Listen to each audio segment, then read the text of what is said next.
É hora de contar a história aqui nos Deuses da Bola do Palhaço Dureza. Ué, mas não é um negócio de futebol?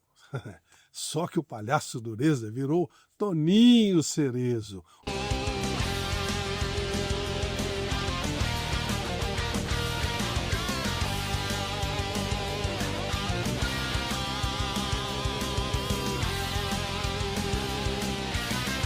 O Palhaço Dureza, o pai dele era palhaço circo consagrado, palhaço moleza. Mas ele achou que aquele moleque meio desengonçado e tal poderia ser engraçado. De fato, ele foi bem como um mini palhaço, mas jogando futebol, palhaçada era tentar segurá-lo. Aquele volante que chegava, fazia gols, distribuía o jogo. Sensacional. Um volante de um nível altíssimo. Um jogador que era muito avançado. Para os tempos de hoje, é um dos volantes, são os caras que preparam a jogada no meio-campo. Ele apareceu no Nacional de Manaus, porque o Atlético Mineiro tinha um convênio com o Nacional de Manaus. No tempo que todo mundo jogava Campeonato Brasileiro, mais de 90 times, né? Nos anos 70.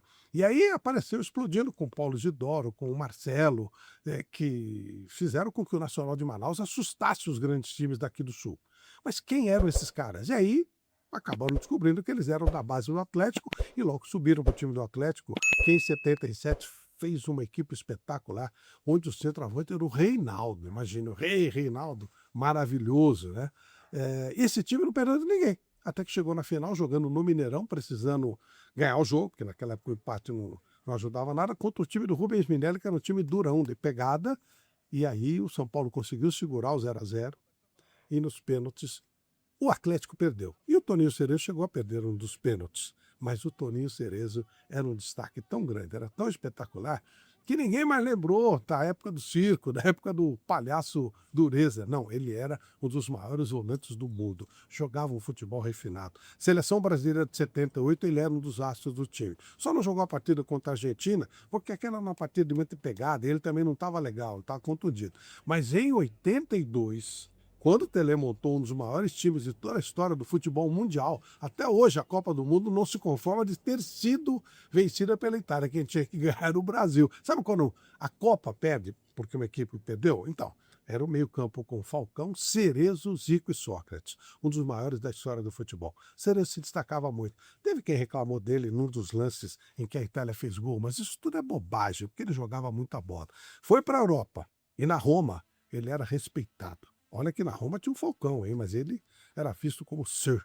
Toda vez que ele ia jogar lá, depois que ele saiu da Roma, era aplaudido de pé. E na Sampdoria, ele transformou um time pequeno, o segundo time da cidade de Gênova, num campeão. Por isso, eu fui fazer uma visita para ele lá, tinha até um vinho com o nome dele, impressionante, que ele me deu até a safra Cerezo, né? Nossa, ele era um ídolo. Onde ele andava, todo mundo parava para assisti-lo, para vê-lo, porque ele era realmente espetacular. Um show de jogador. Aí foi chegando o final da carreira, a pessoa disse, bom, Toninho Cerezo já não dá mais. O São Paulo não pensou assim. Trouxe o Cerezo em final de carreira para ver o que acontecia. E sabe o que aconteceu? Ele comandou o time do São Paulo no título mundial. Pois é, o terceiro título mundial do São Paulo veio através de vários jogadores importantes e do comando de um jogador mais velho chamado Toninho Cerezo. Então, o que aconteceu? Ele virou ídolo no Nacional de Manaus, no Atlético Mineiro, na Roma, na Sampdoria e no São Paulo. Todo mundo sempre adorou esse jogador. E seleção brasileira, claro, porque a passagem dele pela seleção foi extremamente positiva. Não era de fazer muitos gols, mas era de armar jogadas para muitos gols. Um jogador que estava acima do seu tempo, avançado no seu tempo, aquela coisa do volante que chegava, né, de um lado para o outro. Cerezo já fazia isso há muito tempo, lá nos anos 70.